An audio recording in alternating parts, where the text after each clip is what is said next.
Gubat 13, dito tayo ulit sa Cebu. Unang Cebu namin ngayong taon. Sinubukan namin agahan onte sa taon para kung sakaling makabalik at makaisa pa dito sa Cebu. Marami dito mga bunga ng nung nakaraang gubat at nakaraang 1 Minutes Visayas.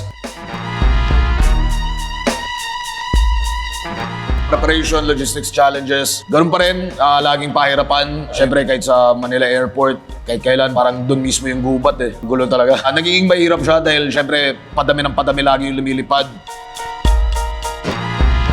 Tapos dalawang rebook flights dahil mga MC na pakaengot. Hindi sila umabot sa mga flight nila kaya ayun. Boss, baka yung isang kasama namin, pwede yung pagsutin, no? EJ Power, pinag-usapan namin to last year pa. Binanggit niya talaga na gusto niyang sumali ng isa buhay. Siyempre, pinaka-hadlang talaga doon yung biyahe niya.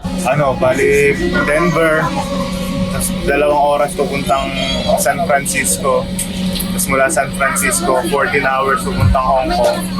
Tapos mula Hong Kong, pupuntang Pilipinas, 2 oras ulit. So mga sa 20 oras. Dapat katabi mo dyan. For charger. Basta si Husky. Iwan. Sayang. Ano ba pangalan yan? Hindi ko alam, basta fan ng boyfriend ko.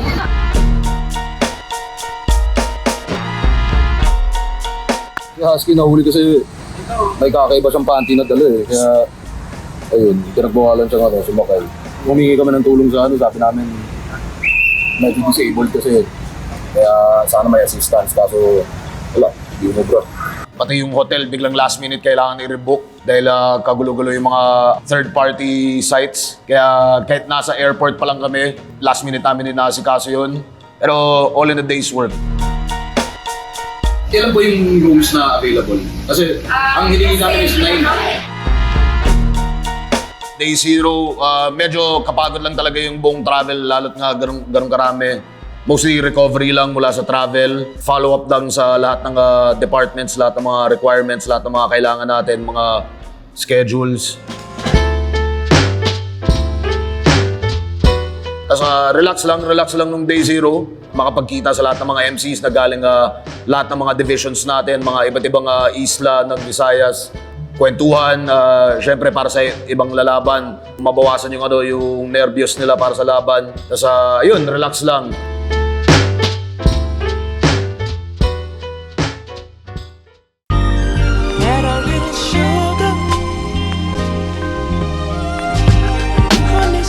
Day 1, 1 minutes. Sound check. Flip top Rapolo, Minefields X 1 minutes. Rap performances at saka rap battles at syempre Cebu's finest, Butanding in the city. Minefields, kumbaga kami yung nagkukuha ng mga MCs sa battle, sa music. Sa Rapolo, hinog na sila, pwede na silang mag-flip top yun. Parang, sige, audition na to. Kumbaga sa Rapolo, usual setup namin tugtog tsaka battle. So parang na-apply namin din doon. So yun, Minefields tsaka 1 minutes.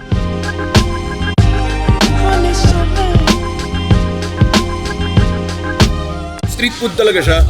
Yung tunay na tuslubwa, nasa lang yan, nasa cart lang. Tapos ito lang binibili mo. Meron lang sila isang malaking ganito. Luto na. Sausawan na yun.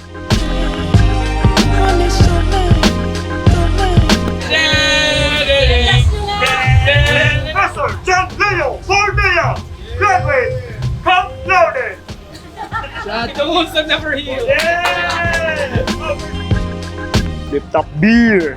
First time sa Cebu. Unang beses ko natikman yung flip top beer, putang ina, sobrang sarap. Tatak ng flip top yan. Alam natin yung vibe na hip-hop yung ahamads niyan. Nandito na sa Cebu, flip top beer. Isang karangalan para sa akin na napasama ako dito sa event, napasama ako sa line-up. Maraming mga magagaling na kasali. Nakaka-pressure dahil first time din bumatel kasama ang mga idol ko. Ito yung pagkakataon na papatunayan ko yung sarili ko sa liga. Sobrang excited, syempre. Sobrang excited na mapasama ako sa lineup ng Minefields. Pasakan to lahat, men. Bisaya at Tagalog. Ako, personally, confident ako na totodo sila ngayon. Tapos syempre, flip-top na to eh. Mga style ng mga bagong pasok sa 1 minutes ngayon, pampupukan na talaga. Kumbaga, hindi lang umabot sa gubat main event lineup, pero deserving talaga at kumbaga gusto pa rin namin makita na umusad yung mga career nila. Umusad kesa sa mag-iintay sila ulit ng susunod na pagbalik namin dito sa Cebu or kaya kung kailan pa sila may invite ulit sa Maynila o sa Davao. Sa ngayon, marami ng tao, pasugod na yung event. Nagtutugtog yung mga idol nating mga DJ, like sila Supreme Fist, sila DJ Daiha, and si DJ EZQ. Grabe yung Lapolo, grabe yung pagtaas ng Lapolo, yung pagangat ng flip top. Grabe yung hip-hop ng Cebu.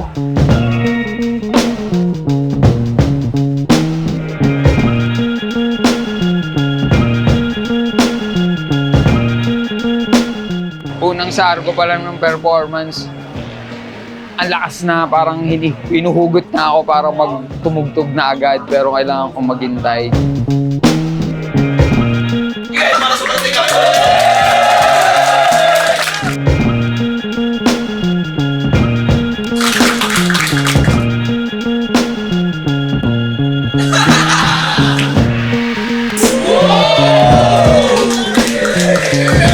Daming nangyari sa loob, sobrang wild. Solid ng mga battle ng Bisaya, kung naiintindihan lang ng iba.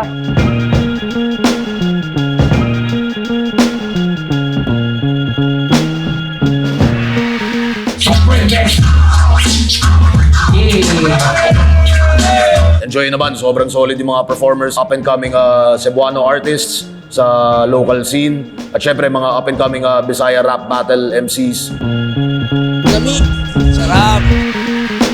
Di pa siya tapos, may bukas pa at isa sa mga pinakamalakas na gubat. Kita kids, Gubat 13. Alam nyo na yun, nakita nyo na sa poster. Napakaraming magagaling, yung mga idols natin nandun. Abangan nyo yun lahat, men, walang tapon yun. Sinisigurado ko masusulit yung mga ticket nyo. Kita-kits sa Gubat 13 sa mga yawa nga kauban na to ya. Daghang mas yawa pa inyo, pero sige lang, maguban tas imperno tanan.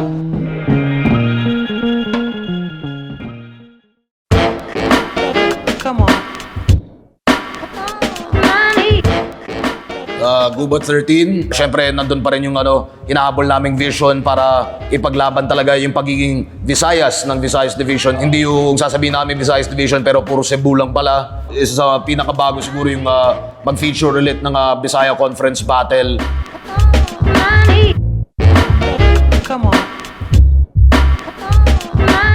Gubat, talagang pag sinabing gubat, gera. Solid, wala akong masabi kundi solid lahat. Pati yung pagpili ni Arik ng match-up. As a fan, as a flip-top fan, as a battle rap fan, isang karangalan, 3-4 years ago, di ko nga nakita yung sarili ko mag-battle, let alone sali sa flip-top. And nabalik namin yung Visaya Conference. Napakaraming magagaling na rookies ngayon, tapos isa ako sa mga napili, kaya lubos ang pasalamat ko sa flip-top. Siyempre, palaging honored bilang mapabilang ulit dito sa Gubat. Siyempre, masaya makakapag-perform na naman ako dito. Every time na makasama sa lineup, kahit siguro judge lang o ganun, it's a blessing talaga. Malaking karangalan na mapabilang Para mag-represent hindi lang ng lugar nyo, pati ng buong Visayas. Simula Gubat 1, nandito ako, pang 13 na to. Yung mga nanonood, alam nyo na kung gaano ako katagal na sa Gubat. Inuugatan na dito eh. I'm from Biluan, Cebu. From Calbayog City, Samar. Taga Bacolod. From Surigao City. Buanga del Norte. Mula pa nun, gustong-gusto ko na talaga manood ng flip-top. Gusto ko rin ma-experience yung flip-top live. Para ma-experience ko kung paano sumigaw ng gubat game at flip-top game. Ang expectations ko ay gulatin kayo ng bawat MC na naka-line up dito. Kung hindi sila familiar sa mga ibang pangalan nito, marami nga dito ay yun nga, bunga nga ng nung nakaraang gubat, mga mas nakapagpakita ng ng skill sets nila, kung gaano sila ka-deserving ng mas mataas na shot. At yun, yung mga ilang pangalan dito, inaasahan ko, syempre, balang araw maging susunod na iniidolo nyo at susunod na kung yaring sinusundan nyo since day zero. Expectation ko, sasabog yung venue, usual, Gubat. Maging masaya to. malakas. Magiging maingay ito. Ine-expect ko na magiging unpredictable siya. Malalakas na battle ng paparating eh, kaya di mo pwedeng palampasin eh. Feeling ko magsisimula ito ng matagumpay at matatapos din ng matagumpay yung buong event na to. Another historical gubat na naman ang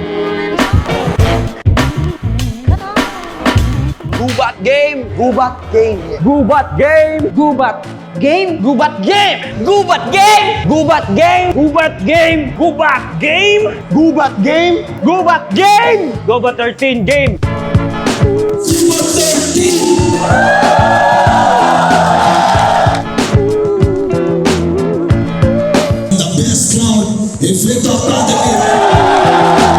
Simulan natin to, Merds versus Nathan. Parehong seryosong MC, parehong technical. Magkaiba lang yung style ng pagka-technical nila. Pareho silang galing talo ata. Si Nathan sa Motos Battle League naman. So, pero ganun pa man, yun nga, kung di nyo pa rin nahalata, no? Manalo matalo, kapag nakikita naman yung binibigay nyo na effort talaga, pwede talaga mabigyan ng susunod na pagkakataon. Tingin ko pukpukan to, tingin ko pareho silang may gustong patunayan sa battle na to.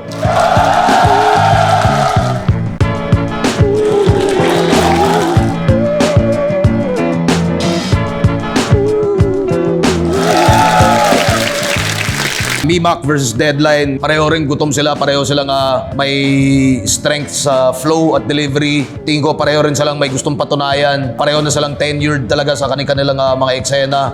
Gutom talaga maging susunod na bagong aabangan mula sa mga lugar nila. Sana magka-ratratan tong laban na to.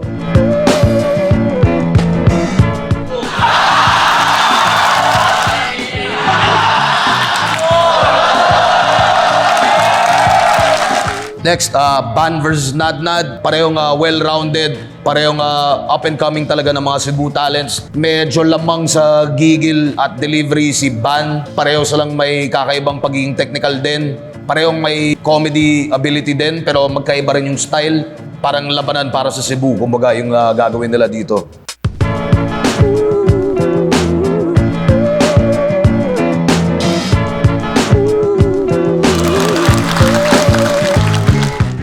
First 3 battles pa lang pero lalakas na. Sobrang solid, maganda yung event, maganda yung pagtanggap ng mga tao sa mga MC. Medyo na-intimidate ako sa crowd. Sobrang solid ng crowd sa Cebu. Talagang best crowd talaga. Talagang attentive sila, nakikinig talaga sila sa battle. Sarap ng tao, sarap ng mga ng gubat, ng crowd. Pag Cebu, huwag kayo maniniwalang bahis yung Cebu. Ngayon, sobrang seva rin. Excited ako mamaya sa susunod pang battle. Kagaya ng mga first few battles, medyo mainit na. Kaya asahan natin na bakbakan talaga ito mamaya. MP3 versus Cancer. MP3 man, napaka-polished talaga na MC. Cancer man, parang isa naman sa pinaka-natural na battle MCs. Tingin ko parehong magandang step up to para sa kanila na matcha-challenge si MP3 sa comedy ni Cancer.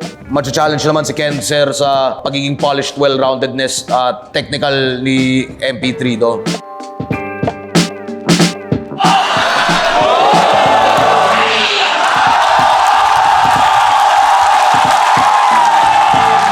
Susunod naman, Krega versus Mr. Lefty, Visayas Conference Battle. Mr. Lefty, kilala nyo na mga Cebuano mula sa music niya. Tingin ko, syempre, nandun na yung natural skill set ni Mr. Lefty bilang MC. Parang isa talaga siyang rapper, no? Tapos, syempre, sa battle, pas nakakapag-flex siya ng lyricism sa ibang paraan. Syempre, si Kregs, tingin ko, napaka-underrated na style niya mula sa sulat, sa delivery, kahit pagdating sa flow, hindi siya mismong double timer pero meron din siyang kakayahan mag-rat-rat. Si Mr. Lefty, tingin ko mas kaya niyang rumat-rat pero mapapalaban din siya sa ganun ni Krega. Tingin ko napakabagay yung kakayahan ni Krega mag-Bisaya at kakayahan ni Mr. Lefty mag-Bisaya.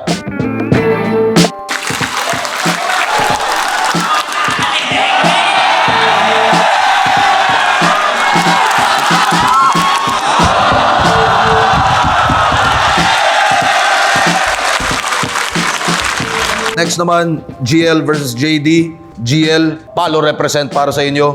Bukod sa tingin kong deserving yung matchup na to. Siyempre sa tournament, expect the unexpected. At yung gigil ni JD mula noon hanggang ngayon, talagang top notch, no? Yung improvement niya, steady. Lagi rin siya may nadadagdag na bago. Freestyle ability, yung lamang niya, aggression. Yun, tingin ko bakbakan to.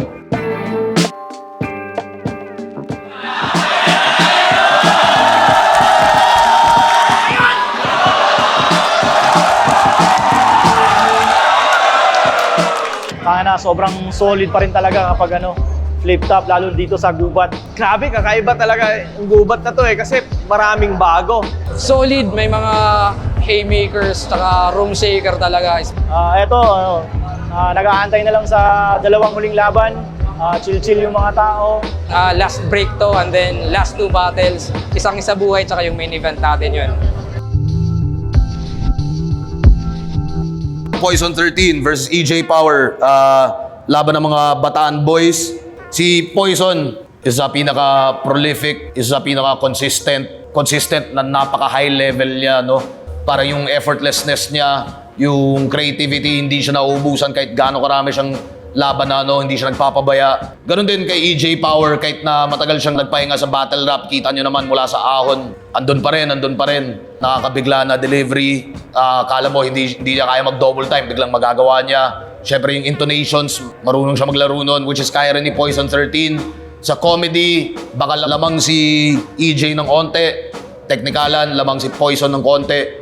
Pero tingin ko bakbakan to at sana yun, mga manonood ng live, sana ma-appreciate nyo kung gaano ka rare yung mga ganitong klaseng matchup tas dito pag-gaganapin. Hindi sa Bataan, hindi sa Metro Manila, kundi sa Cebu, no?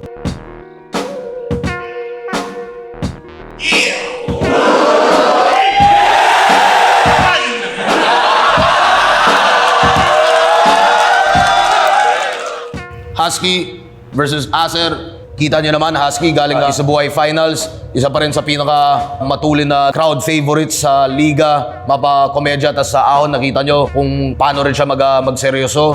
At si Acer, men, mula nung pinakaunang event, Acer headline quality na siya. 10 years later, headline quality pa rin. Acer at Husky. Style clash ng dalawa sa pinaka-deserving, consistent at slightly underrated MCs, no? Yun yung tingin ko sa matchup na to.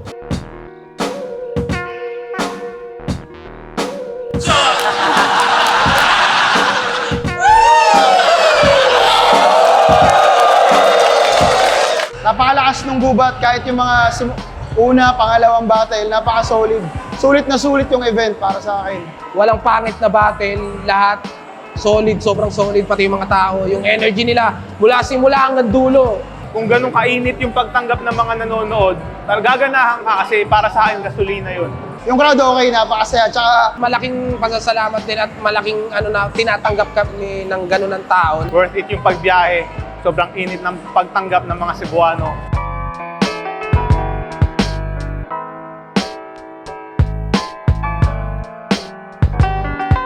After Gubat 13, meron tayong 1 Minutes Manila. Tapos hindi ko lang kung zoning or buwelta na ba yun. Basta may susunod na Manila event tayo.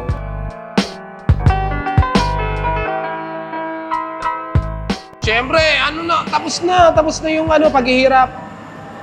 Alam niyo na. Sa shot ng Flip Top Beer. Flip Top Beer. Kung di nyo pa nasusubukan yan, eto na. Maraming salamat palagi. Siyempre sa lahat ng mga kambal namin sa Rapolo. Siyempre lahat ng local staff din, local suppliers din natin. Maraming salamat palagi. At siyempre, pinakamalaking salamat din sa lahat ng mga Cebuano na naniniwala pa rin sa mga ganitong klaseng lineup, sa mga pinagagawa natin. Sinasamahan nyo pa rin kami, naniniwala pa rin kayo at trip nyo pa rin maranasan at masaksihan talaga kung gaano ka iba pa rin yung live.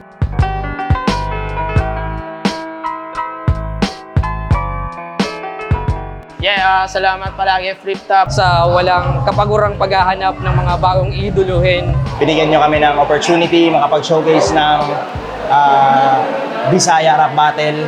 Salamat sa tiwala nyo. Sa mga MCs, sa mga staff, lagi nating bigyan ng sarili natin ng inspirasyon yung iba. Marami pang pinto ang binuksan ng Flip Top para sa amin. Hindi kami empleyado ng Flip Top eh.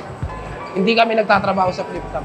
Pamilya kami ng Flip Top. Maraming salamat. Maraming salamat palagi sa liga. Ayun, palakas lang ng palakas Flip Top, hindi na matitibag yan. sa lahat na bumubuo ng buong liga, maraming salamat sa inyo. At sa lahat na sumusuporta sa liga, maraming salamat sa inyo. Sa lahat ng mga fans, thank you. Suporta tunay pa rin, tol. Subukan nyo, once in your life, pagbigyan mo sarili mo, makapanood ng live Flip Top sa mga nagdadalawang isip pa sa mga bago, sana mababago rin namin yung mga opinion nyo. Alam namin kung sino yung mga tunay. Maraming salamat sa inyo. Salamat sa mga fans na, di ba, ilang years na yung Flip Top, nandiyan pa rin sila. Sana huwag kayong magsawang suportahan ng Flip Top.